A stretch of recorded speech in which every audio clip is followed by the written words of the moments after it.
ও আম্মু গো, তোমার বুঝি এই বাড়ির ভাত বন্ধ হয়ে গেল? তাড়াতাড়ি এসে দেখে যাও, আব্বু আবার বিয়ে করে বউ নিয়ে এসেছে। ওই হারামজাদা চুপ। আগে সব কথা শুনে তারপর চেঁচামেচি কর। আর কি বলবে তুমি? ছি ছি। আব্বু, তুমি এই বয়সে আবার বিয়ে করলে? আর এই মেয়ে, মাথায় কি কিছুই নেই? নিজের বাবার বয়সী একটা লোককে বিয়ে করেছেন। আব্বু ঠাস করে আমার গালে থাপ্পড় মেরে বলে, এনাফ। অনেকক্ষণ থেকে ফালতু কথা বলেই যাচ্ছিস। কথা আগে শুনে তারপর চেঁচামেচি করবি। আমি গালে হাত দিয়ে দাঁড়িয়ে আছি। তখনই আম্মু এসে মেয়েটাকে দেখে একটা হাসি দিয়ে বলে, আরে নীলামা, আয় ভিতরে আয়, বাইরে দাঁড়িয়ে আছিস কেন? তোমার ছেলে ভেতরে আসতে দিলে তো আজ সেই কখন থেকে ফালতু বকবক করেই যাচ্ছে। আমি তো আব্বু আম্মুর কথা শুনে বোকার মতো তাকিয়ে আছি। আম্মু বলে, কেন? নীল আবার কি করলো? কি করেনি তাই বলো। এরপর আব্বু আম্মুকে একটু আগে সব কথা বলে। সব শুনে আম্মু হাসতে হাসতে বলে, আরে ও তোর আব্বুর বন্ধুর মেয়ে নীলা। আজ থেকে আমাদের বাড়িতে থাকবে আর তোকে পড়াবে। কি? উনি আমাকে পড়াবে মানে? কিসে পড়ে উনি? ও মাস্টার, ফাইনাল ইয়ারে পড়ে। ও আচ্ছা, ঠিক আছে। বলেই আইপ্যাড নিয়ে রুমে আসতে গেলে আব্বু পিছন থেকে ডেকে বলে, নীল, নীলা মামুনি ব্যাগটা সাথে করে নিয়ে যা, আর তোর পাশের রুমটা দেখিয়ে দে। আমি ঠিক আছে বলে ব্যাগ নিয়ে মেয়েটাকে বলি, আসুন আমার সাথে। বলেই ব্যাগ নিয়ে হাঁটছি। মেয়েটা আম্মুকে বলে, আন্টি আমি ফ্রেশ হয়ে আসছি, তারপর তোমার সাথে গল্প করব। ঠিক আছে, যা ফ্রেশ হয়ে আয়। এরপর আমি আমার পাশের রুমে এসে ব্যাগটা রাখতেই মেয়েটা পিছন থেকে বলে, কি মিস্টার নীল, বেশি কথা বলাটা কি তোমার অভ্যাস নাকি? আমি আবার কি বললাম? একটু আগে আঙ্কেলের কথা না শুনেই নিজের মন মতো যা ইচ্ছে বলে যাচ্ছিলে। তার জন্য সরি। আচ্ছা, আমি আপনাকে কি বলে রাখবো? যেহেতু আমি তোমাকে পড়াবো সো আমাকে ম্যাডাম বলে ডাকবে। ঠিক আছে ম্যাম, আপনি রেস্ট নিন, আমি এখন যাই। বলেই নীল চলে যায়। আমি একা একা হাসছি আর ভাবছি ছেলেটা দেখতে কিউট আছে, তবে কথা শুনে মনে হলো অনেক দুষ্টু। আমি রুমে এসে আবার গেমস খেলতে শুরু করি। একটু পর দরজায় কেউ নক করে। আমি ভিতরে আসতে বলে মোবাইলের দিকে তাকিয়ে আছি। কি মিস্টার, মোবাইলে এমন করে কি দেখছো? কেউ এসেছে সেদিকে খেয়াল নেই? আরে ম্যাম, আপনি আসুন, বসুন। আসলে গেমস খেলছিলাম তো তাই খেয়াল করিনি। সব সময় গেমস খেলো মনে হচ্ছে। পড়াশোনা করো কখন তুমি? যখন পড়ার সময় হয় তখনই পড়ি ম্যাম। তা আপনি কোন ভার্সিটিতে অ্যাডমিশন নিয়েছেন? তোমার ভার্সিটিতেই। আগের ভার্সিটি থেকে চলে আসলে কেন? সে অনেক কথা, পরে এক সময় বলবো। এখন নিচে যাই, আন্টির সাথে কথা বলে আসি। আমি ঠিক আছে বলে আবার গেমস খেলতে শুরু করি। আর নীলা ম্যাম চলে যায় নিচে। চলুন, এই ফাঁকে আমরা একটু পরিচিত হয়ে নেই। আমি নীল, আব্বু আম্মুর দুষ্টু ছেলে। সারাদিন ফ্রি ফায়ার গেমস খেলেই কাটে আমার সময়। কি করব বলুন? গার্লফ্রেন্ড নেই, তাই সময় কাটানোর জন্য এটাই বেস্ট। তবে আবার এটা ভাববেন না আমি লেখাপড়া করি না। আমি এবার অনার্স 3য় বর্ষে পড়ছি। আব্বু নাবিল আহমেদ, পেশায় একজন স্কুল মাস্টার। আর আম্মু নাজমা বেগম, সংসার নিয়েই ব্যস্ত। আর যেই মেয়েটা আমাদের বাসায় এসেছে ওর নাম নীলা, আব্বুর বন্ধু রহমান আঙ্কেলের মেয়ে। নীলা আম্মু মারা গেছে 3 বছর আগে। রহমান আঙ্কেলের একজন টপ বিজনেসম্যান।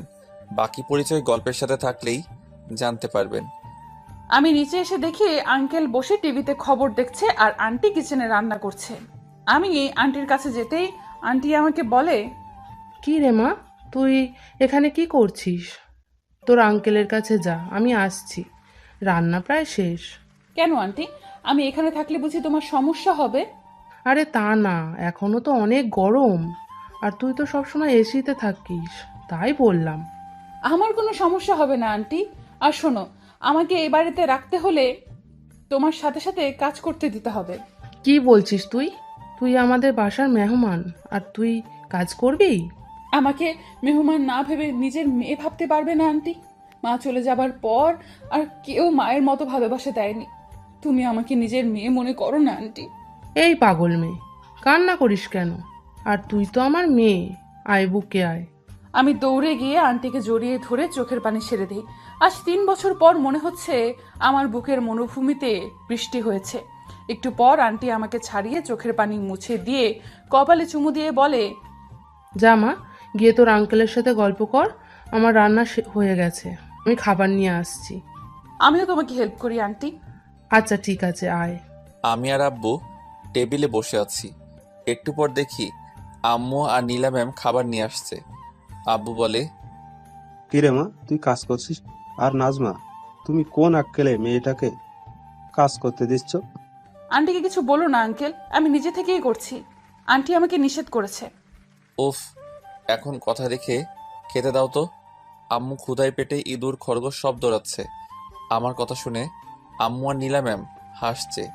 আব্বু আমার দিকে তাকিয়ে বলে, খাওয়া ছাড়া আর কোনো কাজ আছে নাকি? লেখাপড়ায় ঠন ঠন।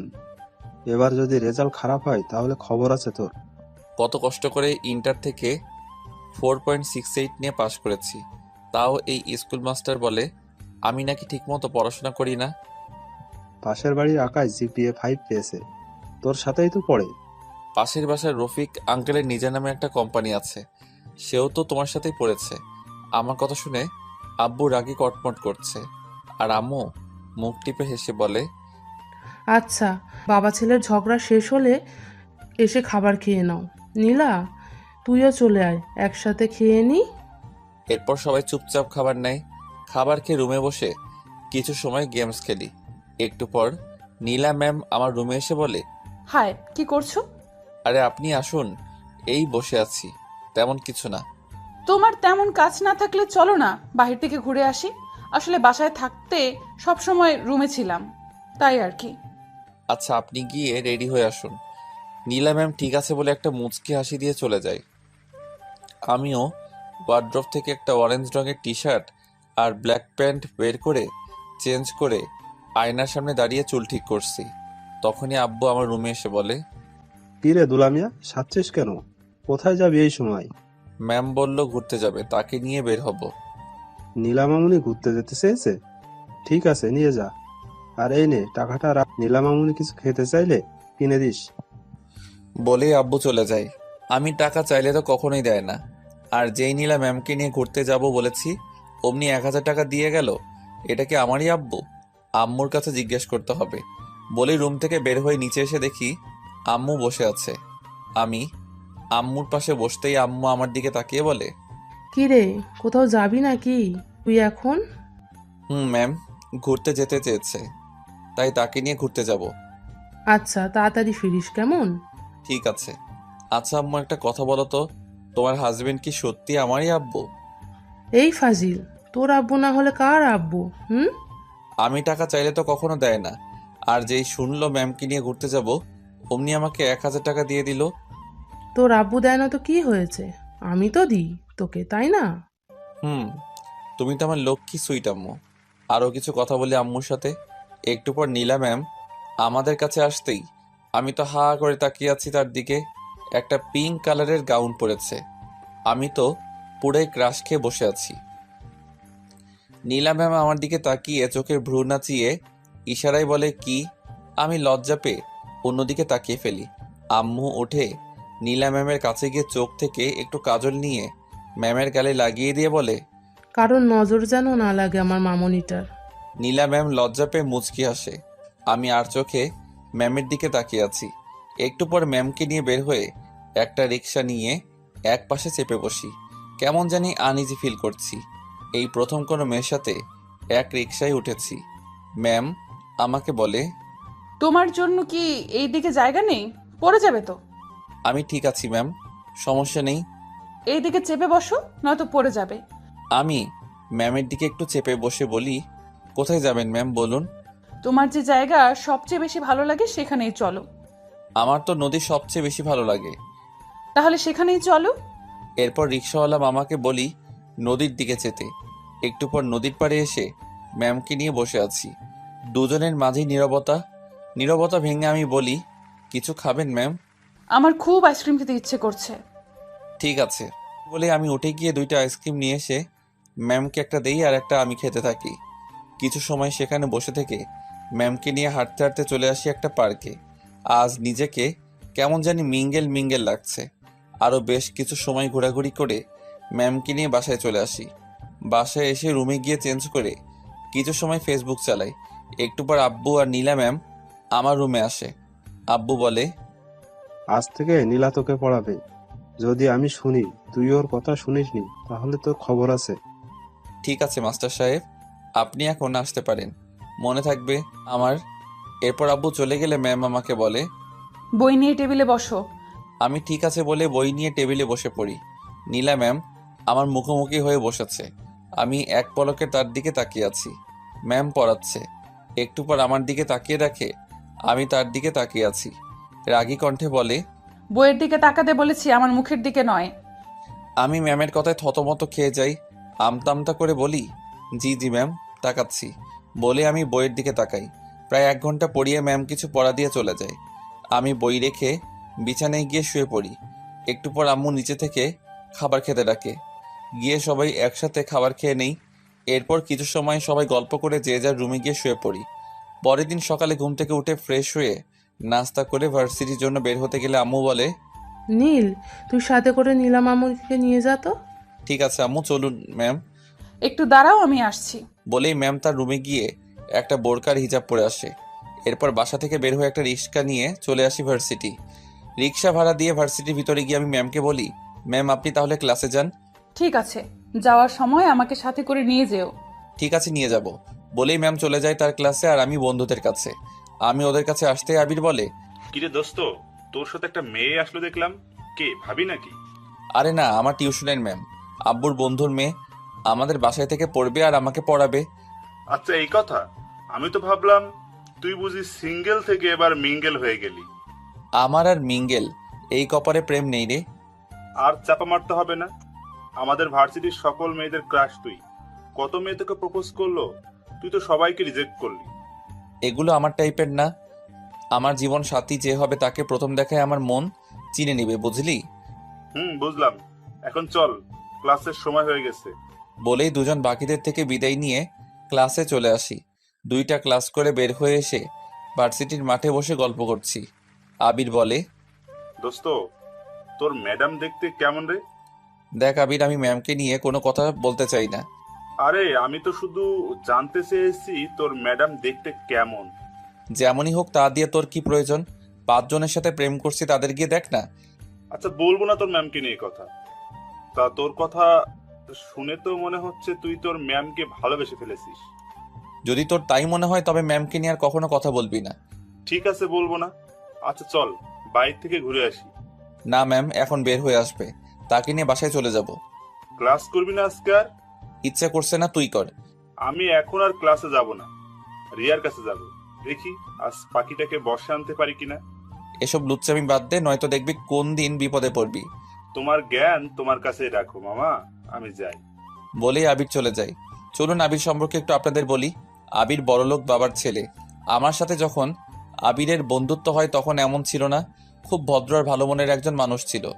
নিশি নামের একটা মেয়েকে পাগলের মতো ভালোবাসতো, কিন্তু মেয়েটা আবিরের সাথে বেইমানি করে। আর তারপর থেকে আবির এমন হয়ে যায়। বাকিরা গল্পের সাথে থাকলেই জানতে পারবেন। আমি একা একা বসে আছি।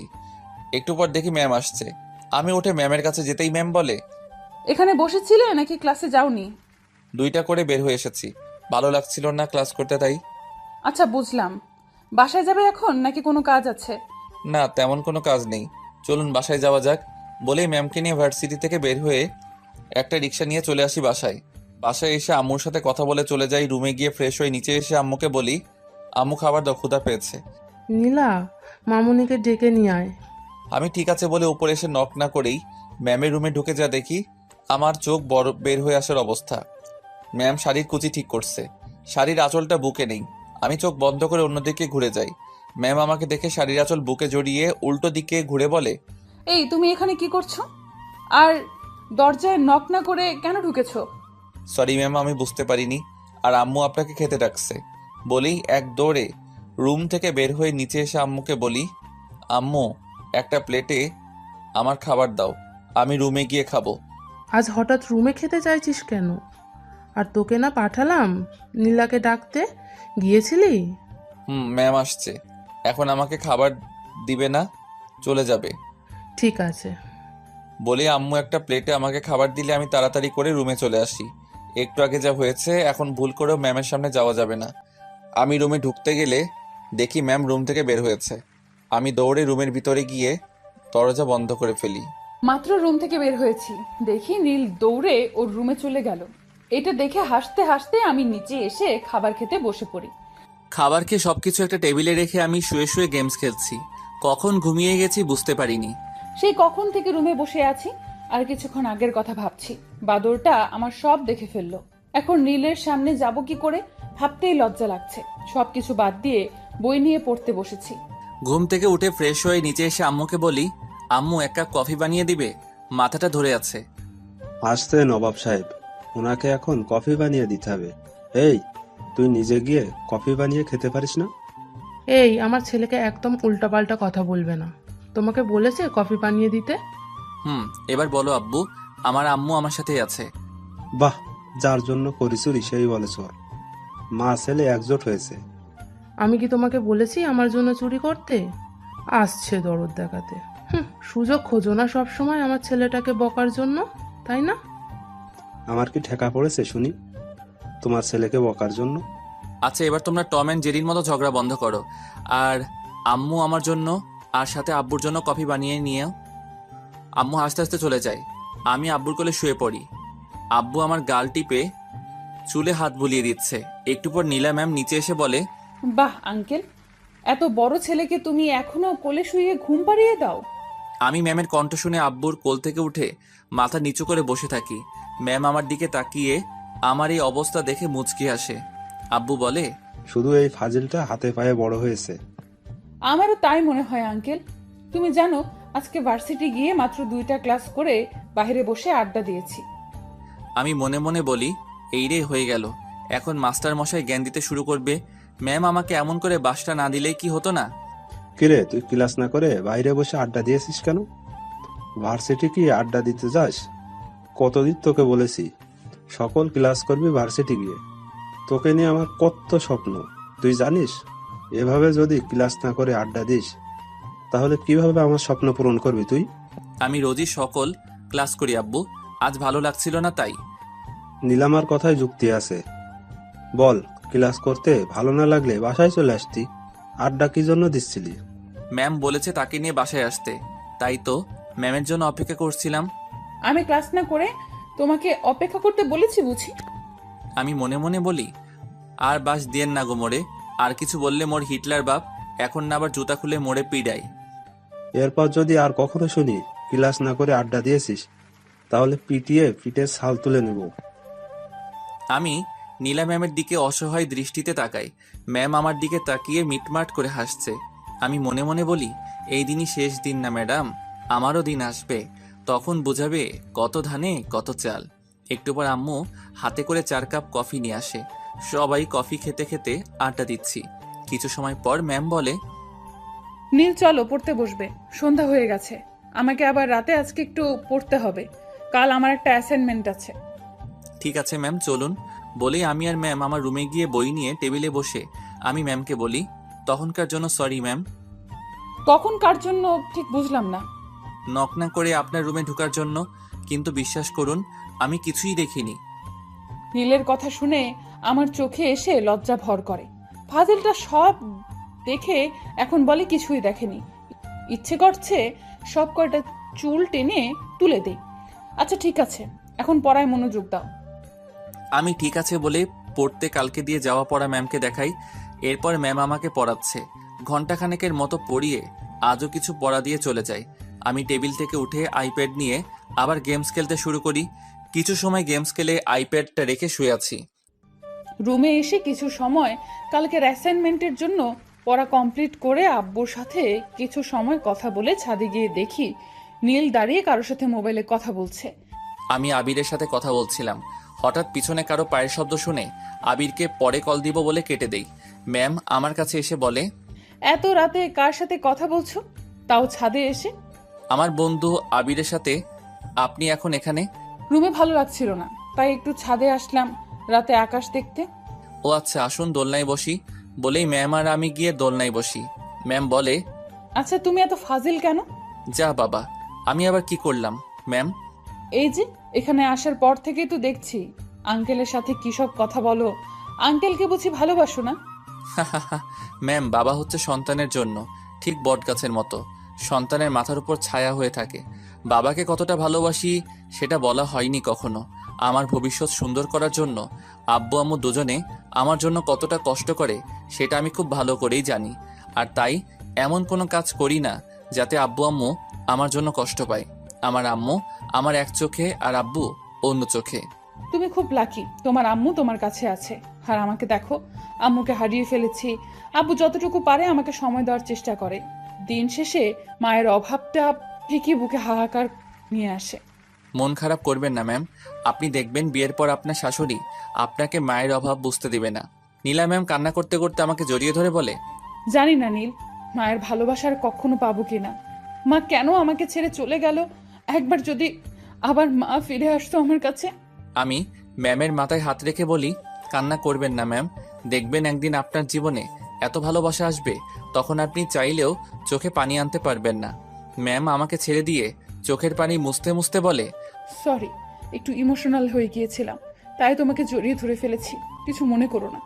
আমার কিন্তু ভালোই লাগছিল ম্যাম। ফাজিল একটা, অনেক রাত হয়ে যাচ্ছে, আন্টি মনে হয় আমাকে খুঁজছে, চলো নিচে যাই। এরপর ম্যাম আর আমি নিচে আসতেই আম্মু বলে, কিরে তোরা দুইটা কোথায় ছিলি এতক্ষণ? কতবার ডাকলাম। ছাদে বসেছিলাম আন্টি। আচ্ছা এখন আয়, খাবার খাবি, অনেক রাত হয়ে গেছে। আন্টি আমাকে আজ তুমি খাইয়ে দিবে? কেন নয়, আয় মা, আজ তোকে আমি নিজ হাতে খাইয়ে দেব। আমি কি দোষ করলাম আম্মু? আচ্ছা আয়, তোদের দুইটাকেই খাইয়ে দিচ্ছি। বলেই আম্মু একটা প্লেটে খাবার নিয়ে আমাকে আর নীলা ম্যামকে খাইয়ে দেয়। খাবার শেষে কিছু সময় সবাই গল্প করে যে যার রুমে চলে যায়। ম্যাম যাওয়ার আগে আমাকে বলে, নীল, কাল একটু তাড়াতাড়ি উঠো, অ্যাসাইনমেন্ট আছে তো, তাই একটু আগেই যেতে হবে। ঠিক আছে ম্যাম, বলেই রুমে গিয়ে ঘুমিয়ে পড়ি। সকালে ঘুম থেকে উঠে ফ্রেশ হয়ে নিচে এসে দেখি আব্বু আম্মু বসে চা খাচ্ছে। আমাকে দেখে আব্বু বলে, কিরে, আজ এত তাড়াতাড়ি উঠে গেছিস? নীলা ম্যামের আজ অ্যাসাইনমেন্ট আছে, তাই ওনাকে নিয়ে যেতে হবে। কিন্তু ম্যাম কোথায়? গিয়ে দেখে আয়, রাতে হয়তো পড়েছে তাই উঠতে পারছে না। আমি ঠিক আছে বলে ম্যামের দরজার সামনে গিয়ে নক করতেই ম্যাম বলে, কে, নীল নাকি? জি ম্যাম, কখন যাবেন? ভেতরে এসো নীল। আমি ভিতরে গিয়ে দেখি ম্যাম তার হিজাবে সেফটি পিন লাগানোর চেষ্টা করছে, কিন্তু হচ্ছে না। ম্যাম কিছু মনে না করলে আমি লাগিয়ে দিব। ঠিক আছে, লাগিয়ে দাও। কেন জানি হচ্ছে না। আমি গিয়ে ম্যামের হাত থেকে সেফটি পিনটা নিয়ে খুব সাবধানে লাগিয়ে দেই। ম্যাম মুচকি হেসে আমাকে বলে, ধন্যবাদ, সেই কখন থেকে চেষ্টা করছি, হচ্ছে না। এখন চলুন, 9টা বেজে গেছে। চলো, লেট হয়ে যাচ্ছে। ম্যামকে নিয়ে নিচে এসে খাবার খেয়ে আব্বু আম্মুকে বিদায় দিয়ে বাসা থেকে বের হয়ে একটা রিক্সা নিয়ে চলে আসি ভার্সিটি। গেটের সামনে আসতেই আবির এসে বলে, কিরে, তোকে সে কখন থেকে কল করছি, মোবাইল কোথায় তোর? আর এটা বুঝি তোর ম্যাডাম? ম্যাম আপনি যান, লেট হয়ে যাচ্ছে আপনার। ম্যাম ঠিক আছে বলে চলে যায়। আবির বলে, কিরে, তোর ম্যাডামের সাথে আমার পরিচয় করিয়ে দিলি না কেন? ম্যামের অ্যাসাইনমেন্ট আছে, লেট হয়ে যাচ্ছে, পরে একসময় পরিচয় করিয়ে দিব। এখন চলো ক্লাসে যাই। আমি কিছু সময় নীলের দিকে তাকিয়ে মনে মনে বলি, আমি জানি বন্ধু, তুই ইচ্ছে করে আমার সাথে তোর ম্যাডামের পরিচয় করে দিলি না, তবে আমিও দেখব তুই কতদিন লুকিয়ে রাখতে পারিস আমার থেকে। কিরে কি ভাবছিস, চল ক্লাসে যাই। কিছু না, চল যাই। বলেই আমি আর আবির ক্লাসে চলে আসি। একটু পর স্যার ক্লাসে লেকচার দিতে থাকে। ক্লাস শেষ করে স্যার চলে যায়। এক এক করে বাকি ক্লাসগুলো করে বাহিরে এসে দেখি ম্যাম গেটের সামনে দাঁড়িয়ে আছে। আমি আবিরকে বলি, আচ্ছা আমি বাসায় গেলাম, একটু কাজ আছে। বলেই ম্যামের কাছে আসতেই ম্যাম বলে, আজকে সব ক্লাস করেছো? আমি সবসময় সব ক্লাস করি, কাল শুধু করিনি। চলুন বাসায় যাওয়া যাক। আমার খুব ফুচকা খেতে ইচ্ছে করছে, চলো না ফুচকা খাই। ঠিক আছে চলুন তাহলে। বলেই ম্যামকে নিয়ে চলে আসি ফুচকার দোকানে। এরপর 2 প্লেট ফুচকার অর্ডার দেই। একটু পর ফুচকা দিলে দুজনে ফুচকা খেয়ে আমি ম্যামকে বলি, এবার বাসায় যাবেন নাকি আর কিছু খাবেন ম্যাম? না, আর কিছু এখন খাবো না, চলো হাঁটতে হাঁটতে বাসায় যাই আজকে। কি বলছেন? বাসা এখানে থেকে 20 মিনিটের রাস্তা, এত পথ হেঁটে যেতে পারবেন? খুব পারবো, আজ হেঁটে যেতে ইচ্ছে করছে। ঠিক আছে চলুন তাহলে হেঁটেই যাই। বলেই ম্যামকে নিয়ে হাঁটতে থাকি। রাস্তায় টুকটাক কথা বলতে বলতে বাসায় চলে আসি। বাসায় এসে ম্যাম আর আমি ওপরে চলে আসি। রুমে যেতে নিলে ম্যাম বলে, আজ ঘুরতে যেতে হবে বিকেলে নীল। ঠিক আছে, আপনি রেডি হয়ে থাকেন। ম্যাম ঠিক আছে বলে মিষ্টি একটা হাসি দিয়ে চলে যায়। আমি আবারও ম্যামের হাসি দেখে ক্রাশ খেলাম। কিছু সময় সেখানে দাঁড়িয়ে থেকে রুমে এসে ব্যাগটা টেবিলে রেখে ওয়াশরুমে গিয়ে গোসল করে রুমে এসে চেঞ্জ করে নিচে এসে খাবার খেয়ে নেই। খাওয়া শেষে সোফায় এসে আম্মুর কোলে মাথা রেখে শুয়ে পড়ি। কিছু সময়ের মধ্যে সেখানেই ঘুমিয়ে পড়ি। বিকেলে ম্যামের ডাকে ঘুম ভাঙে। এই নীল ওঠো, আর কত ঘুমাবে? তুমি না আমাকে নিয়ে ঘুরতে যাবে বলেছো? আমি ঘুম থেকে উঠে চোখ ডলতে ডলতে তাকিয়ে দেখি আমি ম্যামের কোলে শুয়ে আছি। এক লাফে উঠে বসে বলি, আমি তো আম্মুর কোলে শুয়েছিলাম, আপনি কখন আসলেন এখানে? আন্টির কোলেই শুয়েছিলে। আঙ্কেল আন্টিকে নিয়ে বাইরে যাবে, তাই আমাকে ডেকে বলল তোমার পাশে বসতে। তুমি নাকি সোফায় ঘুমালে পড়ে যাও, তাই। কোথায় গেছে আব্বু আম্মু? কিছু বলে গেছে? আন্টির নাকি প্রেশারটা বেড়ে গেছে, তাই ডাক্তারের কাছে গেছে। কই, আম্মু তো আমাকে কিছু বললো না। আচ্ছা, আমি ফ্রেশ হয়ে আসছি, আপনি গিয়ে রেডি হয়ে আসুন। ঠিক আছে, তুমিও চেঞ্জ করে নাও, একটা ব্ল্যাক শার্ট নয়তো পাঞ্জাবি পরো। আমি ঠিক আছে বলে রুমে এসে আব্বুকে কল করি। আব্বু কল রিসিভ করে বলে, কিরে নীল, কখন ঘুম থেকে উঠলি? এখনই। আম্মুর কি হয়েছে আব্বু? ডক্টর কি বলল? এমন কিছু না, একটু প্রেশারটা বেড়ে গেছে, মেডিসিন নিয়েছি। ও আচ্ছা, তাহলে আম্মুকে নিয়ে বাসায় চলে এসো, আমি ম্যামকে নিয়ে একটু বাইরে যাচ্ছি। আচ্ছা, সাবধানে যাস, আর সন্ধ্যার আগে বাসায় চলে আসিস, কেমন? ঠিক আছে আব্বু, রাখি তাহলে। বলেই কল কেটে ফ্রেশ হয়ে এসে ম্যামের কথা মতো একটা ব্ল্যাক পাঞ্জাবি পরে নিচে এসে অপেক্ষা করছি ম্যামের জন্য। একটু পর সিঁড়ি দিয়ে ম্যামের পায়ের শব্দ শুনে সিঁড়ির দিকে তাকিয়ে আমি তো পুরাই হা হয়ে আছি। ম্যামের দিক থেকে চোখই সরাতে পারছি না। ম্যাম আমার সাথে ম্যাচিং করে ব্ল্যাক শাড়ি, কানে ব্ল্যাক কালারের ঝুমকো, চোখে কাজল, ঠোঁটে হালকা গোলাপি রঙের লিপস্টিক, কপালে ছোট্ট টিপ, হাত ভর্তি রং বেরঙের কাচের চুড়ি। আমার চোখের পলক পড়ছে না ম্যামের দিক থেকে। ম্যাম আমার কাছে এসে তুড়ি বাজিয়ে বলে, এমন করে তাকিয়ে কি দেখছো? চোখের পলকই পড়ছে না? আমি আনমনে বলে উঠি, তোমাকে দেখছি, চোখ সরাতেই পারছি না। আমার কথা শুনে ম্যাম বলে, আমাকে এমন করে দেখার কি আছে? শুনি। এবার আমি বাস্তবে ফিরি। একটু আগে ম্যামকে আনমনে কি বলেছি, ইসরে ম্যাম এখন কি ভাবছে আমাকে। আমি মাথায় হাত দিয়ে চুলকাতে থাকি। ম্যাম মুচকি হেসে বলে, অনেক লজ্জা পাওয়া হয়েছে, এখন চলো। চলুন এবার যাওয়া যাক। বলেই দুজনে বাসা থেকে বের হয়ে একটা রিক্সা নিয়ে চলে আসি পার্কে। একটা বেঞ্চে বসে আছি, দুজনের মাঝে নীরবতা। একটু পর নীরবতা ভেঙে ম্যাম বলে, কি নীল, আজকে কি চুপ করে থাকবে ঠিক করেছো নাকি? না, এমনটা কেন হবে? আচ্ছা আপনি বসুন, আমি বাদাম নিয়ে আসছি। বলেই আমি গিয়ে বাদাম নিয়ে এসে ম্যামকে বাদামের প্যাকেটটা দিই। দুজনে বাদাম খাচ্ছি। আমি ম্যামকে বলি, আচ্ছা ম্যাম, একটা কথা জিজ্ঞেস করি, যদি রাগ না করেন। আচ্ছা, রাগ করবো না, বলো কি বলবে। আচ্ছা, আপনি আপনার লাইফ পার্টনার কেমন চান? আই মিন, কেমন ছেলে আপনার পছন্দ? কেন হঠাৎ এই কথা জানতে চাইছো কেন? এমনি ইচ্ছে হলো জানতে, কেমন ছেলে আপনার পছন্দ। তেমন করে এখনো ভাবিনি, তবে যে আমার লাইফ পার্টনার হবে তাকে অবশ্যই অনেস্ট হতে হবে, আর আমাকে খুব ভালোবাসতে হবে। সে যদি আপনার থেকে জুনিয়র হয়, আই মিন ধরুন কোনো জুনিয়র ছেলে আপনাকে পছন্দ করে আর সে আপনাকে প্রপোজ করলো, তখন কি করবেন? জানি না, তবে যদি সে আমাকে সত্যিই ভালোবাসে তবে ভেবে দেখবো, কারণ ভালোবাসা কখনো বড় ছোট দেখে হয় না। এটা অবশ্য ঠিক বলেছেন। তা তোমার কেমন মেয়ে পছন্দ, সিনিয়র নাকি জুনিয়র? আমি তো ভেবে রেখেছি সিনিয়র একটা আপুকে বিয়ে করব।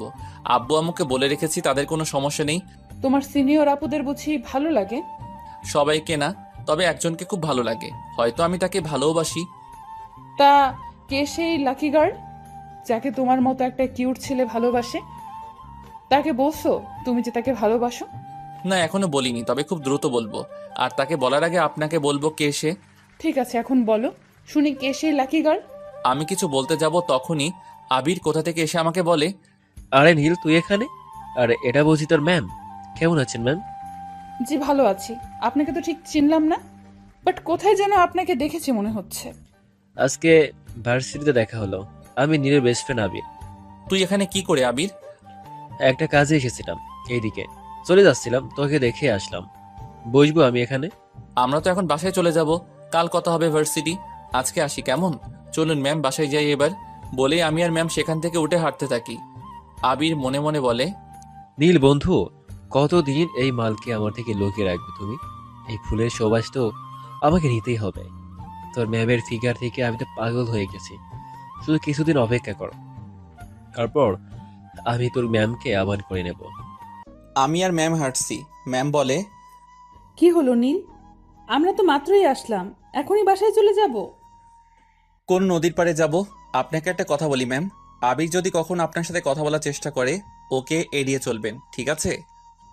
কেন, কি হয়েছে? ওই ছেলেটা তো বললো ও নাকি তোমার best friend. Best friend, but ও এখন আগের মতো নেই। ও অনেক চেঞ্জ হয়ে গেছে। পরে একসময় আপনাকে সব বলবো। ম্যাম ঠিক আছে বলে। এরপর একটা রিক্সা নিয়ে চলে আসি নদীর পাড়ে। অনেক সময় দুজনে ঘোরাঘুরি করে বাসায় চলে আসি। এইভাবে হাসি আর আনন্দে কেটে যায় 6 মাস। ম্যাম আর আমার মাঝে এখন খুব ভালো একটা বন্ধুত্ব হয়েছে। আমি এখন ম্যামকে আর আপনি বলি না, তুমি করে বলি। সকালে নীলকে ডাকতে ওর রুমে গিয়ে দেখি এখনো ঘুমিয়ে আছে। এই ছেলেটা কত যে ঘুমাতে পারে বুঝি না, সারা রাত কি যে করে। আমি নীলের কাছে গিয়ে ওর মাথায় হাত রেখে ডাকতে থাকি, এই নীল ওঠো, ভার্সিটি যাবে না? নীল ঘুমের মধ্যে আমার হাত ওর বুকে জড়িয়ে ধরে। আমি কিছু সময় মুগ্ধ নয়নে নীলের ঘুমন্ত মুখের দিকে তাকিয়ে থাকি। একটু পর আমি ঘুমের মধ্যে খেয়াল করি কারো হাত আমার বুকে।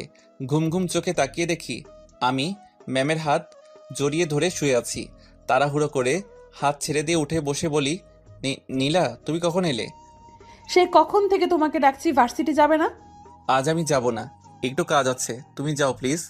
আর আব্বু যদি কিছু জানতে চায় তবে বলবে আজ আমার ক্লাস হবে না। আমি আঙ্কেলকে মিথ্যে বলবো কেন? প্লিজ, শুধু আজকের জন্য। তুমি না আমার বন্ধু, আর বন্ধুর জন্য ছোট্ট একটা মিথ্যে বলতে পারবে না? আগে বলো, কি এমন কাজ আছে তোমার যার জন্য আজ ভার্সিটি যাবে না? এটা তোমার জন্য সারপ্রাইজ, এখন বলা যাবে না। আমার জন্য কি এমন সারপ্রাইজ শুনি? বলে দিলে কি আর সারপ্রাইজ থাকলো? নীলা মুচকি হেসে ঠিক আছে বলে রুম থেকে চলে যায়। আসলে আজ নীলার জন্মদিন, তাই ওর জন্য একটা সারপ্রাইজ পার্টির আয়োজন করছি। আর আজকে আমি আমার মনের কথা বলবো নীলাকে। আপনারা আবার নীলাকে কিছু বলে দিয়েন না, বললে কিন্তু খবর আছে বলে দিলাম। এরপর উঠে ফ্রেশ হয়ে নিচে এসে সবাই একসাথে খাবার খেয়ে নেই। নীলা বাসা থেকে বের হতে গেলে আব্বু বলে, কিরে নীলামা, তুই একা যাচ্ছিস কেন? এই বাদর, তুই এখনো রেডি হসনি কেন? আজকে নীলের ক্লাস হবে না আঙ্কেল, তাই আমি একাই যাচ্ছি। ও আচ্ছা, তাহলে নীল একটা কাজ কর, নীলামাকে ভার্সিটিতে পৌঁছে দিয়ে আয়। রাস্তাঘাটের অবস্থা ভালো না, একা যেতে হবে না। আচ্ছা আব্বু, আমি তাহলে নীলাকে পৌঁছে দিয়ে আসছি। বলেই দুজন বাসা থেকে বের হয়ে একটা রিক্সা নিয়ে উঠে পড়ি। রিক্সায় উঠতেই নীলা বলে, এই প্রথম আমি মিথ্যা বললাম, তাও তোমার জন্য। তবে আর কখনো কিন্তু বলবো না, মনে রেখো। ঠিক আছে, আর বলতে হবে না। আমিও আজকের পর আর ভার্সিটি অফ দিব না। কথা বলতে বলতে ভার্সিটি চলে আসি। নীলাকে ভার্সিটি পৌঁছে দিয়ে আমি চলে আসি ফুলের দোকানে। কিছু ফুল, লাল নীল সাদা রঙের আবির, আরও যা যা লাগে সব কিছু নিয়ে বাসায় চলে আসি। এরপর আব্বু আম্মুকে এসে সব বলি। আব্বু আম্মু সব শুনে খুব খুশি হয়। আমি সব কিছু ছাদে নিয়ে রেখে দেই।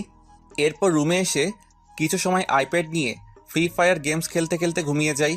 ক্লাস শেষ করে বের হয়ে আসতে নীলের বন্ধু আবির একটা গোলাপ ফুল নিয়ে আমার সামনে এসে হাঁটু ভাঁজ করে বসে বলে, যেদিন প্রথম তোমাকে দেখেছি সেদিন থেকেই আমার মনের কোণে তোমায় নিয়ে অনেক স্বপ্ন এঁকে রেখেছি। ভালোবাসি তোমাকে। Will you marry me? এই ছেলে, তোমার লজ্জা করে না জুনিয়র হয়ে সিনিয়রকে প্রপোজ করছো? ভালোবাসি, এতে লজ্জার কি আছে নীলা? আর তুমি সিনিয়র বলে তোমাকে ভালোবাসা দেব না, এটা কোথায় লেখা আছে? কোথায় কি লেখা আছে আমি জানি, আর কখনো আমাকে এসব কথা বলবে না। বলেই আমি সেখান থেকে চলে আসতে গেলে আবির পেছন থেকে আবার বলে, নীল কি এত সুখ দিয়েছে নাকি যে আমাকে পছন্দ হয় না? আমি কিন্তু নীলের চেয়ে বেশি সুখ দিতে পারবো। একবার চলো আমার সাথে। আবিরের কথা শুনে আমার রাগে মাথা গরম হয়ে যায়। আবিরের কাছে গিয়ে ঠাস করে ওর দুই গালে থাপ্পড় দিয়ে বলি, রাস্কেল, নিচে যেমন সবাইকে তেমন ভাবিস, নিজের মা বোনের সাথে কি এইভাবেই কথা বলিস? আজ বুঝতে পারছি নীল কেন আমাকে তোকে এড়িয়ে চলতে বলেছে। আর কখনো আমার সামনে আসলে থাপড়ে তোর মুখের নকশা চেঞ্জ করে দেব, বাজে ছেলে কোথাকার। তুই খুব বড় ভুল করেছিস নীলা।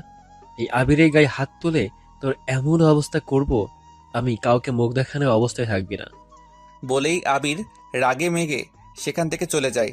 নীলা বাসায় আসে, সোজা আমার রুমে চলে আসে। নীলার দিকে তাকিয়ে দেখি চোখ কেমন লাল হয়ে আছে। কিছুটা অবাক হয়ে জিজ্ঞেস করলাম, কি হয়েছে তোমার, এমন লাগছে কেন? নীলা কিছু না বলে দৌড়ে এসে আমাকে জড়িয়ে ধরে কান্না করে দেয়। আমি কিছুটা ঘাবড়ে যাই। বুক থেকে নীলার মাথাটা তুলে দুই গালে হাত রেখে বলি, কি হয়েছে তোমার? কেউ কিছু বলেছে? বলো আমায়। নীলা আবার আমাকে জড়িয়ে ধরে কান্না করতে করতে ভার্সিটিতে যা হয়েছে সব বলে। রাগে আমার মাথা গরম হয়ে যায়, কিন্তু আজ নীলার জন্মদিন, তাই কোনো ঝামেলা করতে চাই না। তাই শান্ত কণ্ঠে নীলাকে বলি, আচ্ছা আমি দেখছি, তুমি কেঁদো না, যাও রুমে গিয়ে ফ্রেশ হয়ে আসো। তোমার জন্য আমি এখনো না খেয়ে আছি। কি, তুমি এখনো খাওনি? আচ্ছা আমি ফ্রেশ হয়ে আসছি। তুমি ফ্রেশ হয়ে রুমেই থেকে আমি খাবার নিয়ে তোমার রুমে আসছি। আজ তোমাকে আমি খাইয়ে দেব নিজ হাতে। নীলা মুচকি হেসে মাথা নাড়িয়ে ঠিক আছে বলে চলে যায়। আমি নিচে গিয়ে একটা ফ্ল্যাটে দুইজনের জন্য খাবার নিয়ে নীলার রুমের সামনে এসে দরজায় নক করতেই নীলা ভিতরে যেতে বলে। আমি রুমে গিয়ে দেখি নীলা চেঞ্জ করে বসে আছে। আমি হাত ধুয়ে নীলার সামনে বসতেই নীলা বলে, এক প্লেট কেন, তুমি খাবে না? এক ফ্ল্যাটে দুজনের হবে না বুঝি? আমি তোমাকে খাইয়ে দিচ্ছি, তুমি আমাকে খাইয়ে দাও। নীলা ঠিক আছে বলে আমাকে খাইয়ে দেয়, আর আমি নীলাকে। খাওয়া শেষ হলে নীলা বলে, আমার খুব ঘুম পাচ্ছে, আমার মাথায় একটু হাত বুলিয়ে দিবে? ঠিক আছে, তুমি শুয়ে পড়ো, আমি দিচ্ছি। এরপর নীলা শুয়ে পড়ে। আমি নীলার মাথার পাশে বসে ওর মাথায় হাত বুলিয়ে দিচ্ছি। নীলা আমার দিকে কিছু সময় তাকিয়ে থেকে ঘুমিয়ে যায়। আমি নীলার কপালে চুমু দিয়ে রুম থেকে বের হয়ে দরজা বন্ধ করে দিয়ে চলে আসি ছাদে। ছাদে এসে ফুল আর ঝাড়বাতি দিয়ে পুরো ছাদটা ভালো করে সাজিয়ে ফেলি, আর আবির দিয়ে বড় বড় করে হ্যাপি বার্থডে টু ইউ নীলা লিখি দেয়ালে। কিছু বেলুন দিয়ে একটা টেবিল সাজিয়ে রাখি। সব কিছু করতে করতে রাত প্রায় 8টা বেজে যায়। হঠাৎ ছাদের সিঁড়িতে কারো পায়ের শব্দ শুনে তাড়াতাড়ি করে ছাদের গেটের সামনে এসে দেখি নীলা ছাদে আসছে। আমি ছাদ থেকে বের হয়ে গেটে তালা মেরে দেই। নীলা আমাকে ছাদে তালা দিতে দেখে বলে, তুমি ছাদের দরজা বন্ধ করেছো কেন? আর সেই কখন থেকে তোমাকে খুঁজে যাচ্ছি, কোথায় ছিলে এতক্ষণ? ছাদে এখন যাওয়া যাবে না, একটু সমস্যা আছে, চলো নিচে যাই। কেন, এখন কি ছাদে যেতে বারণ আছে? আর তোমার হাতে এত রং কিসের? সবকিছু পরে জানতে পারবে, এখন চলো তো এখান থেকে। বলেই নীলার হাত ধরে নিচে চলে আসি। নিচে এসে দেখি নীলার আব্বু এসেছে, আমার আব্বুর সাথে কথা বলছে। আমি আঙ্কেলের সাথে কুশল বিনিময় করে গিয়ে হাত ধুয়ে এসে সবার সাথে কিছু সময় গল্প করে সবাই একসাথে রাতের খাবার খেয়ে নেই। এখন ঠিক 11টা 50 বাজে। নীলার রুমের দরজা নক করতে নীলা ভিতরে যেতে বলে। আমাকে দেখে নীলা বলে, নীল, তুমি এই সময় কিছু বলবে? এখন কিছু বলার সময় নেই, আমার সাথে আসতো। কোথায় যাব এখন সেটা বলবে তো? আগে এসো, তারপর বলছি। বলেই নীলার হাত ধরে ছাদে চলে আসি। নীলা ছাদের পরিবেশ দেখে বলে, 2 বছর পর, আজ 2 বছর পর জেল থেকে বের হয়েছি। এই 2 বছরে আব্বু আম্মু মাঝে মাঝে এসে দেখা করে গেছে, কিন্তু নীলা একবারও আসেনি।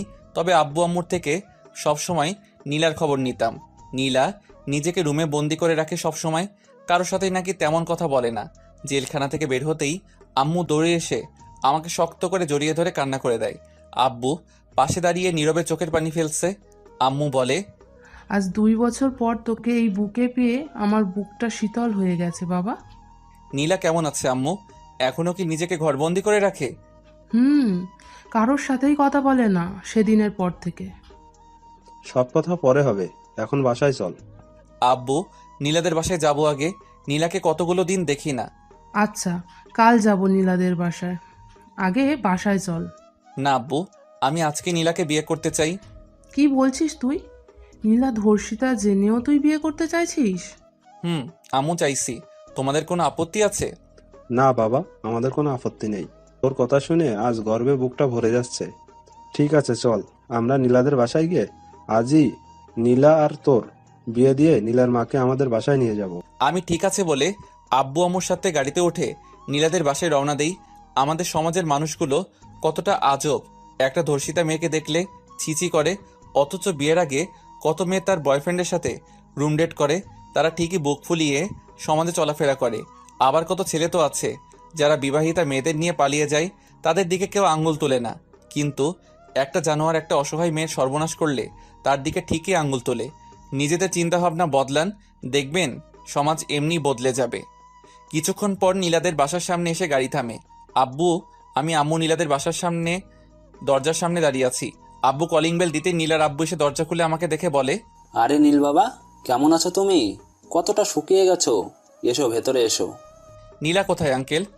সেই দিনকার ঘটনার পর অনেকবার সুইসাইড করার চেষ্টা করেছে, অনেক কষ্টে বুঝিয়ে এই পথ থেকে ফিরিয়ে আনতে পারলেও ঘর থেকে বের করতে পারিনি। সবসময় রুমেই নিজেকে বন্ধ করে রাখে। আমি দেখছি আঙ্কেল। আর আব্বু, তুমি কাজে নিয়ে আসো, আজই আমি নীলাকে বিয়ে করব। আমার কথা শুনে নীলার আব্বু বলে, কি বলছো বাবা, তুমি সবকিছু জেনেও? আঙ্কেল, আমি সবকিছু জেনেই বলছি। আমি নীলাকে ভালোবাসি, আর এসব আমার আর নীলার মাঝে কোনো বাধা সৃষ্টি করতে পারবে না। নীলার আব্বু আমাকে জড়িয়ে ধরে কান্না করে দিয়ে বলে, সত্যি বাবা, তোমার মা বাবা খুব ভাগ্য করে তোমার মতো ছেলে পেয়েছে। আপনারা বিয়ের ব্যবস্থা করুন আঙ্কেল, আমি নীলাকে নিয়ে আসছি। বলেই নীলার রুমে চলে যাই। গিয়ে দেখি নীলা শুয়ে আছে। নীলা কেমন আছো? নীলা আমার কণ্ঠ শুনে উঠে আমার দিকে তাকিয়ে আমাকে দেখে দৌড়ে এসে জড়িয়ে ধরে কান্না করে দেয়। আমি নীলাকে আমার থেকে ছাড়িয়ে কপালে চুমু দিয়ে চোখের পানি মুছে দিয়ে বলি, আর কাঁদবে? চোখের পানি শেষ হয়নি? এই 2 বছরেও তোমার চোখের পানি শুকোয়নি? তুমি কবে ছাড়া পেলে নীল? আজই। একবারও আমাকে দেখতে ইচ্ছে হয়নি তোমার? হয়েছে, রোজ হয়েছে, কিন্তু নিজের এই অপবিত্র শরীর নিয়ে সমাজের মানুষের সামনে কি করে যেতাম? আমার নীলা কখনো অপবিত্র হতে পারে না। চলো আমার সাথে। কোথায় যাব? আজ আমরা বিয়ে করব। পাগল হয়ে গেছো তুমি? একটা ধর্ষিতা মেয়েকে বিয়ে করবে তুমি? আমার জন্য সমাজের সবার কাছে তোমার মাথা হেট হয়ে যাবে, আর তাছাড়া তোমাকে দেবার মতো কিছুই নেই। আমি তোমার দেহকে নয় নীলা, তোমাকে ভালোবেসেছি। আর রইল সমাজের কথা। এই সমাজকে আমি মানি না, যে সমাজে একজন পতিতা মাথা উঁচু করে চলে আর একটা ধর্ষিতা মেয়ের দিকে আঙুল তোলা হয়। আমি পারবো না নীল, তুমি চলে যাও। আমার চোখের দিকে তাকিয়ে বলো তুমি আমাকে ভালোবাসো না। একবার বলো আমি চলে যাব। নীলা আমাকে ছেড়ে দিয়ে উল্টো পাশ হয়ে চোখের পানি ছেড়ে দেয়। আমি নীলার কাছে গিয়ে আমার দিকে ঘুরিয়ে চোখের পানি মুছে বলি, আমি আমার উত্তর পেয়ে গেছি। এবার রেডি হয়ে নাও, আমরা আজই বিয়ে করছি। কিন্তু নীল, এটা কি করে? আর কিছু বলার আগেই আমি নীলার ঠোঁটের সাথে আমার ঠোঁট মিশিয়ে দেই। 5 মিনিট পর ছেড়ে দিয়ে বলি, এখনো বলবে আমাকে বিয়ে করবে না? নীলা কান্না করতে করতে আমাকে জড়িয়ে ধরে। আমিও শক্ত করে নীলাকে আমার বুকে জড়িয়ে ধরি। বেশ কিছু সময় দুজনে একে অপরকে জড়িয়ে ধরে আমি নীলার হাত ধরে নিচে আসতেই আম্মু নীলার কাছে এসে কপালে চুমু দিয়ে বলে, আয় মা, বস এখানে। নীলা আম্মুর সাথে গিয়ে বসে পড়ে। একটু পর আব্বু আর আঙ্কেল কাজী নিয়ে আসলে আমাদের বিয়ে পড়ানো হয়। কাজী বিয়ে পড়িয়ে চলে যায়। কিছু সময় নীলাদের বাসা থেকে আমাদের বাসায় চলে আসি। নীলা আম্মুর সাথে নিচে বসে আছে। আমি ওয়াশরুমে চলে যাই গোসল করতে। চলুন জেনে আসি 2 বছর আগে কি এমন হয়েছিল যার জন্য আমি জেলে গিয়েছিলাম। 2 বছর আগে নীলা ছাদের পরিবেশ দেখে খুশিতে আমাকে জড়িয়ে ধরে বলে, তুমি জানলে কি করে আজ আমার জন্মদিন? আমার হবু বউয়ের জন্মদিন আর আমি জানবো না? কে তোমার হবু বউ? আমি পকেট থেকে একটা রিং বের করে নীলার সামনে হাঁটু ভাঁজ করে ফিল্মি স্টাইলে বসে বলি, তোমাকে দেখার পর হারিয়ে গেছে আমার চোখের ঘুম, আমার নিঃশ্বাস প্রশ্বাসে এখন শুধু তোমারই ছোঁয়া। আমি সেই চাঁদ যার তুমি ছাড়া আর কোনো আকাশ নেই। আমার প্রতি মোনাজাতে তুমি, তুমি আমার প্রতি বইয়ের পাতার প্রতিটি শব্দ, তুমি আমার সুখের আশা। তাই চাই না কখনো তোমার থেকে দূরে যেতে। I love you Neela, will you marry me? Neela আমার সামনে বসে আমাকে জড়িয়ে ধরে কান্না করতে করতে বলে, তোমায় ভালোবাসার দামে পাপ যদি হয় পায়ে পায়ে মাখিব পাপ সারা গায়ে, কোনো পুণ্য খুঁজি না। তোমায় ভালোবাসা ছাড়া আমি আর অন্য কিছুই বুঝি না। আমিও যে তোমার প্রেমেই অন্ধ, বুঝি না আর ভালো মন্দ। তোমার ভালোবাসার পানি ছাড়া অন্তর আমার ভিজবে না। সব দরজা বন্ধ হলেও ক্ষতি নেই তোমার দরজা খোলা থাকলে। মরার মতো বেঁচে থাকবো মন থেকে তুমি ভুললে। থাকলে তোমার বুকের মাঝে মনটা থাকে মহা আনন্দে। তুমি ছাড়া আমিও বাঁচব না। I love you too Neel, and yes I will marry you. আমিও নীলাকে শক্ত করে জড়িয়ে ধরি আমার বুকে। কিছু সময় এভাবে থাকার পর আমি নীলাকে রিং পরিয়ে দিয়ে হাতে কিস করি। এরপর আব্বু আঙ্কেল সবাই হাততালি দিতে দিতে বের হয়ে আসে। নীলা সবাইকে দেখে লজ্জায় লাল হয়ে যায়। আম্মু বলে, বাহ, আমাদের ছাড়াই এরা নিজেদের বিয়ে ঠিক করে ফেলেছে। আম্মু তোমরা তো সবই জানো, তাও এসব বলছো? নীলা আমার কানের কাছে এসে ফিসফিস করে বলে, আব্বু আঙ্কেল আন্টি এতক্ষণ এখানেই ছিল? এখানে ছিল ম্যাডাম। নীলা লজ্জা পেয়ে আমার বুকে মুখ লুকায়। এরপর সবাই একসাথে নীলাকে উইশ করে কেক কেটে সবাইকে খাইয়ে দেয়। আব্বু আম্মু আঙ্কেল কিছু সময় থেকে চলে যায়। আমি নীলার এক হাত ধরে টেনে আমার বুকের সাথে জড়িয়ে ধরে গালে চুমু দিয়ে বলি, আজ থেকে বাকিটা জীবন ভালোবেসে মিশে রবে আমাদের দুটি মন। তাই থাকবে। আর আমার এক্সাম শেষ হলে আমরা বিয়ে করে নেব। আমার বইয়ের দেখছি আদর খাওয়ার জন্য আর তর্স হইছে না। নীলা মুচকি হেসে আমাকে শক্ত করে জড়িয়ে ধরে।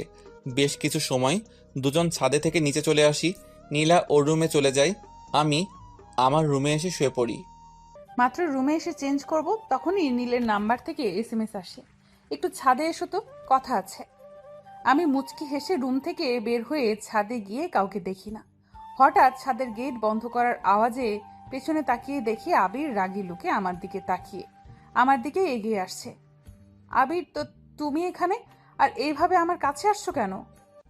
তোর খুব অহংকার তাই না? নীল তোকে এত মজা দিয়েছে তাই তুই আমার ভালোবাসা ফিরিয়ে দিয়েছিস। আজ তোর এমন অবস্থা করব, দেখি নীল আর তোরাই মুখটায় দেখে কিনা। প্লিজ আবির, আমার এত বড় সর্বনাশ করো না। আমি তোমার কাছে আমার ইজ্জত ভিক্ষা চাই। আমি তো তোমার ইজ্জত নেব না সোনা, একটু মাস্তি করব। বলেই আবির পশুর মতো ঝাঁপিয়ে পড়ে নীলার ওপর। নীলা হাজারো চেষ্টা করে আবিরের শক্তির সাথে পেরে ওঠে না। আবির নিজের শরীরের চাহিদা মিটিয়ে একপাশে বসে বসে সিগারেট খাচ্ছে। নীলা নিজের শাড়ির আঁচল বুকে জড়িয়ে কান্না করছে। আমি শুয়ে আছি, কিন্তু কিছুতেই ঘুম আসছে না। নীলার সাথে কথা বলার জন্য মনটা ছটফট করছে, তাই উঠে লাইট অন করে মোবাইল খুঁজছি, কিন্তু মোবাইলটা রুমে নেই। হঠাৎ মনে পড়ল মোবাইল তো ছাদে রেখে এসেছি, তাই রুম থেকে বের হয়ে ছাদের দরজা খুলতে গেলে দেখি বন্ধ। এর মধ্যে নীলার কান্নার আওয়াজ শুনে বুকের ভিতরটা মোচড় দিয়ে ওঠে। কয়েকটা লাথি মারতে দরজা ভেঙে যায়। ছাদে এসে যা দেখি, আমার মাথায় আকাশ ভেঙে পড়ে। আবি নীলার পাশে বসে সিগারেট খাচ্ছে। ওর গায়ে একটা শর্ট প্যান্ট ছাড়া কিছু নেই। নীলা ওর শাড়ির আঁচল বুকে জড়িয়ে কান্না করছে।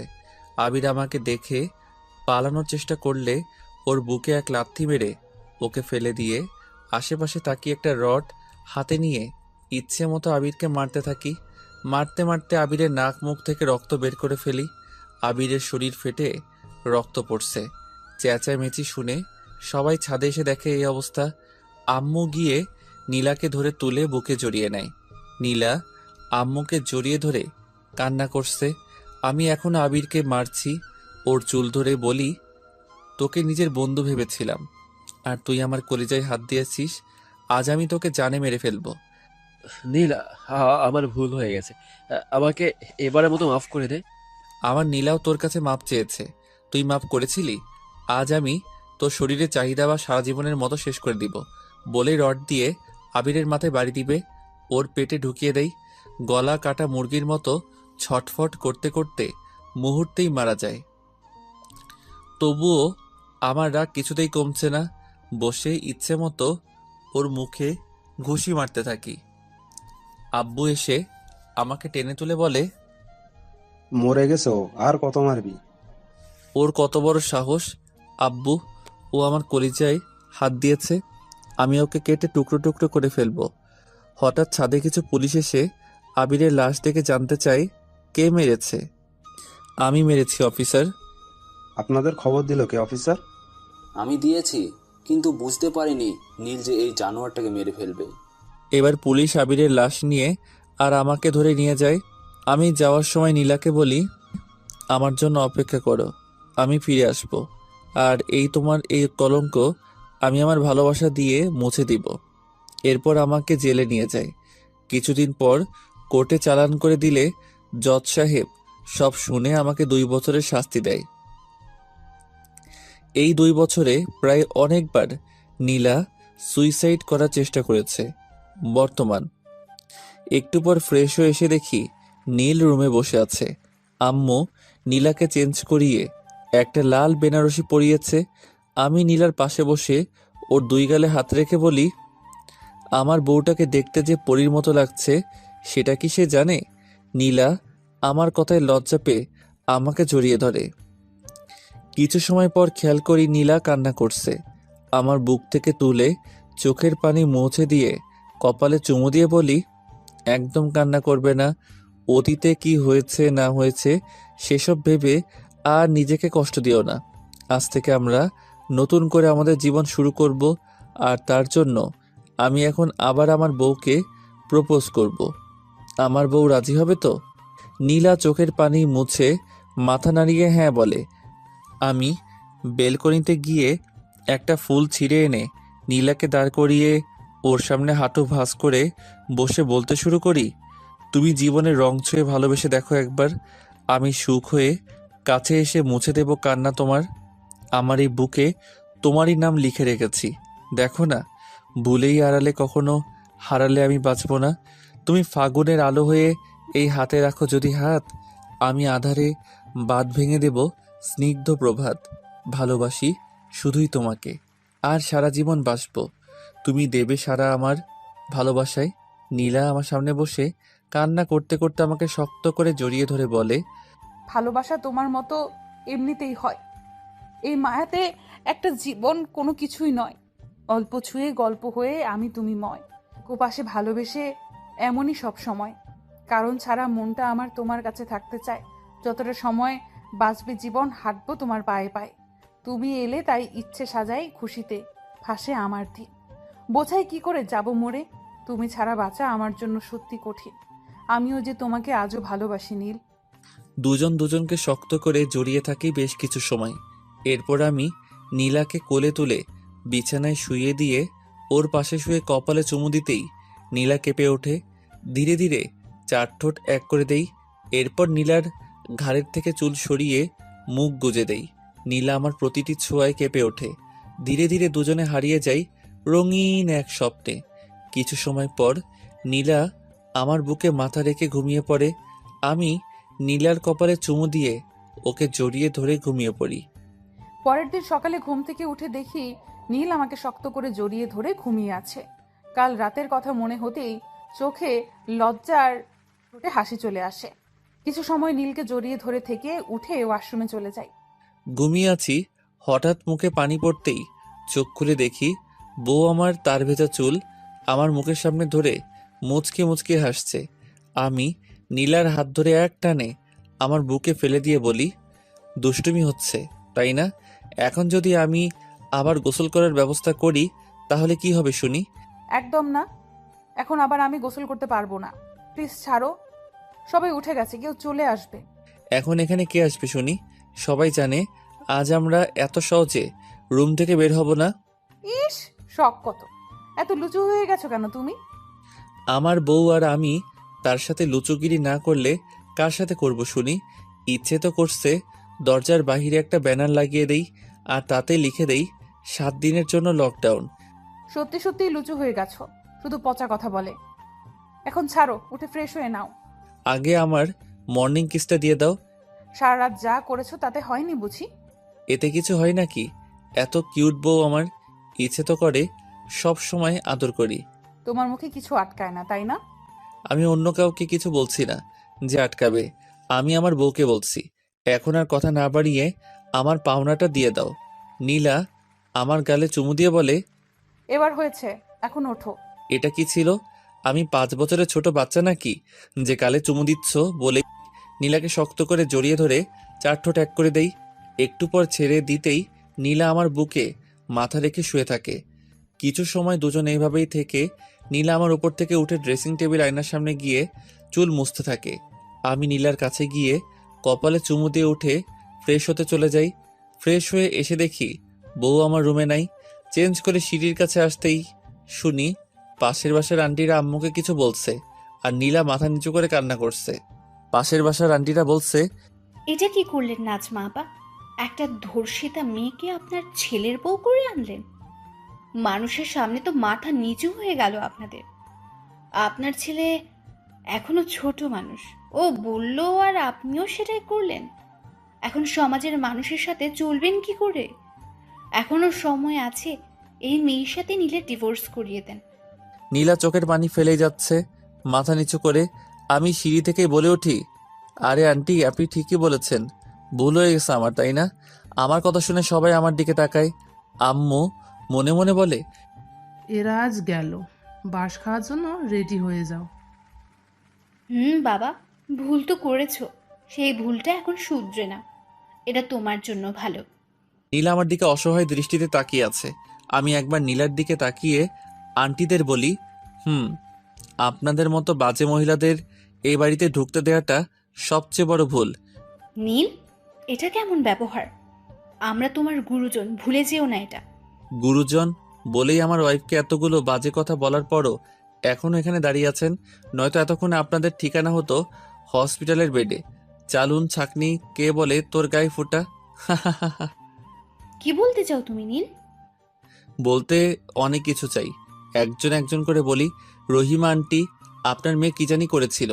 ও হ্যাঁ, মনে পড়েছে, তার বয়ফ্রেন্ডের সাথে এক বন্ধুর বাসায় হাতে নাতে ধরা পড়েছে নষ্টামি করতে গিয়ে। কই, তাতে তো আপনার মাথা নিচু হয়নি, এমনকি আপনার মেয়েরও না। সবার সামনে তো দিয়ে দিব্যি ঘুরে বেড়াচ্ছেন। আমার কথা শুনে রহিমা আন্টি মাথা নিচু করে ফেলে। এরপর সালেহা আন্টির কাছে গিয়ে বলি, সালেহা আন্টি, আপনার ছেলে তো একটা বিবাহিত মেয়ে নিয়ে, না না, মেয়ে নয়, মহিলা, তাও 3 বাচ্চা মাকে নিয়ে পালিয়ে এসেছিল। কই আপনার মাথা তো তখন নিচু হয়নি? আপনি আর আপনার ছেলে তো কোমরে আঁচল গুজে সবার সাথে ঝগড়া করেছেন আর বলেছেন আমার ছেলে আমি বুঝবো, তোমরা কে বলার? আমার কথা শুনে সালেহা আন্টিও মাথা নিচু করে ফেলে। এরপর আমিনা আন্টির কাছে গিয়ে বলি, আমিনা আন্টি, আপনার মুখে অন্তত এই কথা মানায় না। মেয়ের বয়ফ্রেন্ডের সাথে একই রুমে কী সব জানি করতে গিয়ে আপনার স্বামীর কাছে ধরা পড়েছিলেন, আর আপনার জন্য আপনার মেয়ে গলায় দড়ি দিয়ে মারা গেল। কই তারপর তো আপনি সবার সামনে এই নোংরা মুখটা নিয়ে ঘুরে বেড়াচ্ছেন। আপনার লজ্জা করে না? নীল, হয়ে গেছে, এবার ছেড়ে দে। আর বললে এখানে স্ট্রোক হয়ে মারা যাবে। আম্মু, এই নোংরা মহিলাগুলো তোমার সামনে নীলাকে এতগুলো কথা বলল, তুমি কিছু বললে না কেন? আমি বলতেই যাচ্ছিলাম, তখন তোকে সিঁড়িতে দেখলাম, তাই ভাবলাম তুই একটু ধুয়ে দে। আমি নীলার কাছে গিয়ে ওর চোখের পানি মুছে দিয়ে কপালে চুমু দিতেই নীলা আমাকে শক্ত করে জড়িয়ে ধরে। আমি বলি, কেউ এসে কিছু বললেই কাঁদতে হবে? তাদের কথার জবাব দিতে পারো না? আর এই ইতিহাস সৃষ্টিকারী মহিলারা এখন এখানে দাঁড়িয়ে আছেন কেন? ফুটেন এখান থেকে, আর ভুল করেও আমাদের বাসার আশেপাশে যেন না দেখি। আমার কথা শুনে সবাই মাথা নিচু করে চলে যায়। আম্মু আমার কাছে এসে বলে, আজ তুই এই মহিলাগুলোকে উচিত শিক্ষা দিয়েছিস। সারা জীবন আমার নীলার পাশে এইভাবেই থাকিস। তুই থাকলে আমার মেয়ের কখনোই মাথা নিচু হবে না। আমার শেষ নিঃশ্বাস থাকা পর্যন্ত নীলার মাথা আমি কখনো নিচু হতে দিব না আম্মু।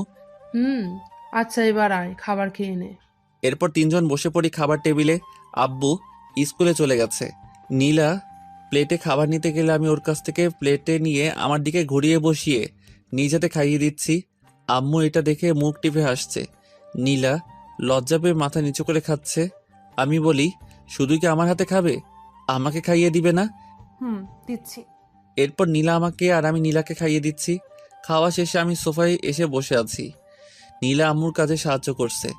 আম্মু বারণ করেছে অনেকবার, কিন্তু ম্যাডাম কথা শোনার পাত্রী নয়, সে আম্মুকে সাহায্য করবেই।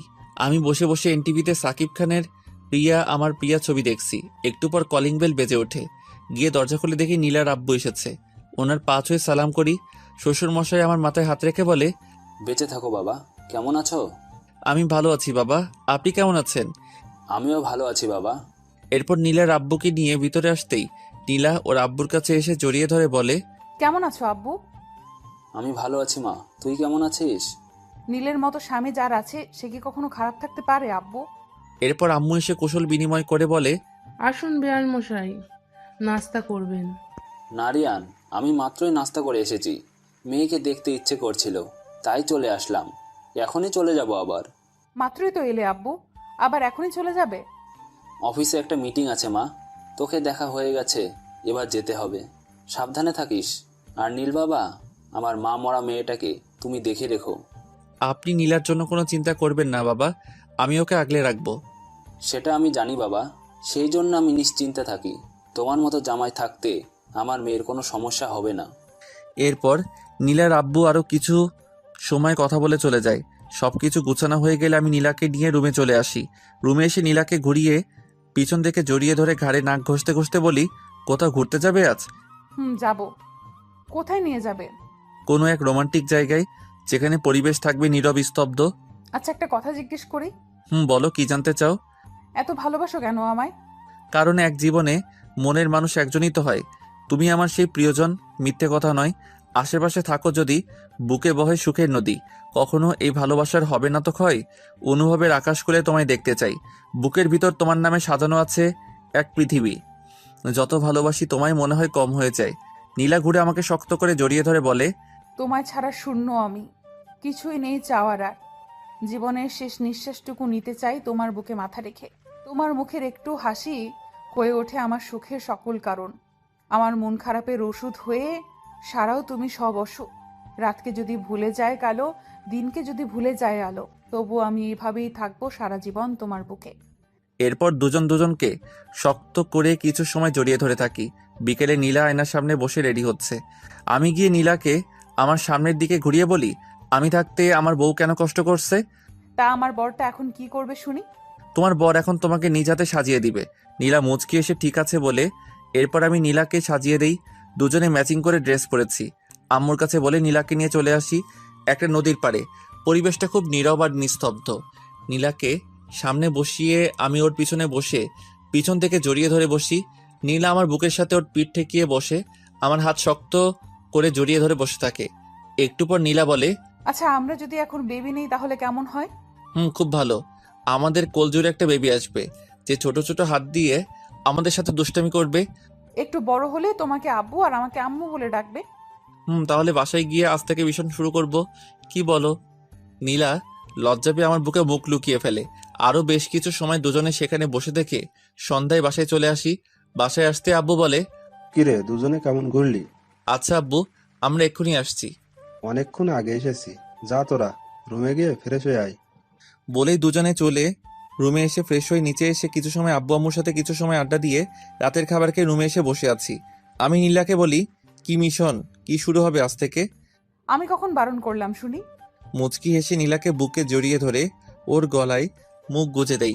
ধীরে ধীরে নীলাকে নিয়ে বিছানায় শুয়ে পড়ি। এরপর চার ঠোঁট এক করে দিয়ে একে অপরে ঠোঁটের স্বাদ নিতে থাকি। আস্তে আস্তে দুজনে হারিয়ে যাই ভালোবাসার জোয়ারে। একটুবার নীলাকে বুকে জড়িয়ে দুজনে ঘুমিয়ে পড়ি। সকালে ঘুম থেকে উঠে দেখি নীল আমাকে ওর বুকে জড়িয়ে ধরে ঘুমিয়ে আছে। কিছু সময় নীলের ঘুমন্ত মুখের দিকে তাকিয়ে থেকে ওর কপালে চুমু খেয়ে উঠে ওয়াশরুমে চলে যায়। ঘুমের মধ্যে হঠাৎ মুখে পানি পড়ায় চোখ খুলে তাকিয়ে দেখি আমার বউ আমার মুখের উপর তার ভিজা চুল ধরে রেখেছে। এক টানে বুকের উপর ফেলে দিয়ে বলি, সকাল সকাল দুষ্টুমি হচ্ছে? এখন তো এর ফল পেতেই হবে। এখন একদম দুষ্টুমি করবে না, সারা রাত দুষ্টুমি করেছো। বউটা আমার, তাই আমি তো দুষ্টামি করবই, দেখি কে আটকায় আমায়।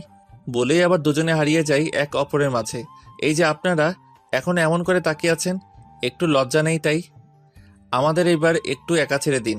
দিনটা টাটা, ভালো থাকুন। আর বউয়ের আদর পেতে হলে তাড়াতাড়ি বিয়েটা করে নিন।